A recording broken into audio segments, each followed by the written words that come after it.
In the 6th grade during chemistry class, my teacher, Mr. Gingina, said something that really caught my attention. Whenever acids and chlorides mix, they tend to cause a chemical reaction and exchange atoms among their molecules. We rarely did any experiments in class, so this actually got me thinking immediately. What if I made an experiment out of this? So I thought of the most common acids and chlorides that you can find in any household. Carbonic acid, aka carbonated water, and sodium chloride, aka table salt. I ran the formula on paper, and based on my calculations, this chemical reaction would create sodium hydride, hydrochloric acid, and carbon dioxide. So I ran a simple experiment. I filled the glass with carbonated water, had a tablespoon of salt by my side, and I also put a lid match above the glass. If the formula was indeed correct, once I added the salt in the glass, the hydrochloric acid emitted by the reaction should light up when meeting the match. And then came the moment of truth.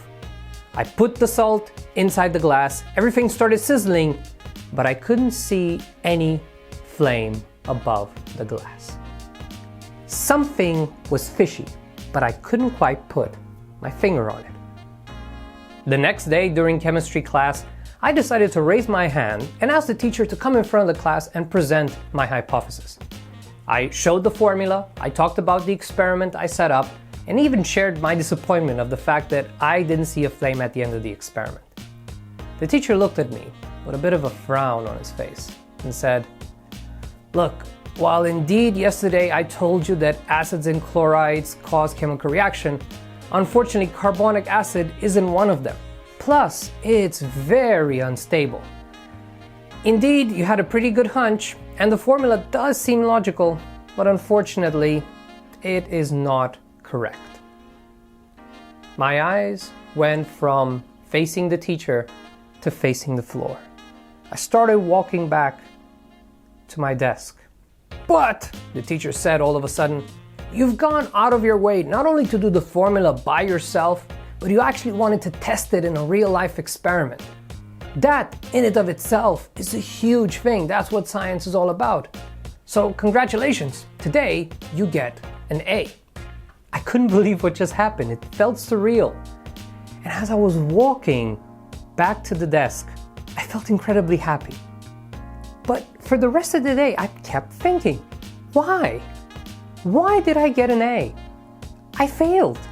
The formula didn't work, the experiment was useless. Why did I deserve it? Only later in life did I realize the lesson that the teacher gave me that day.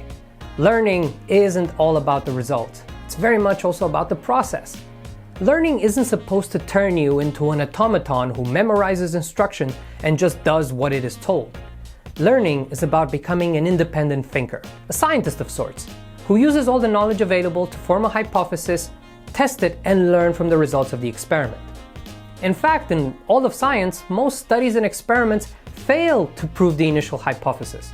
Similarly, most startups tend to fail 5 years after they were founded. Failure is the norm for most of us. It just doesn't make gripping headline news. But it does make for a good TED Talk. So next time you want to learn something, don't worry about having to memorize everything right away or being perfect at what you do. Failure is a crucial part of the process.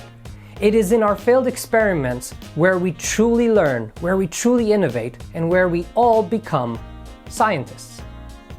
So fail often, fail quickly, and fail smarter every day. Thank you for watching. Make sure to subscribe to this channel, ring the bell to get notified about new videos, leave a comment, and why not share it online with your friends. I come back every week with fun educational stories to feed your mind, spark some creativity, and inspire you to be better. My name is Glod, your neighborhood storyteller, and I will see you next time. Take care.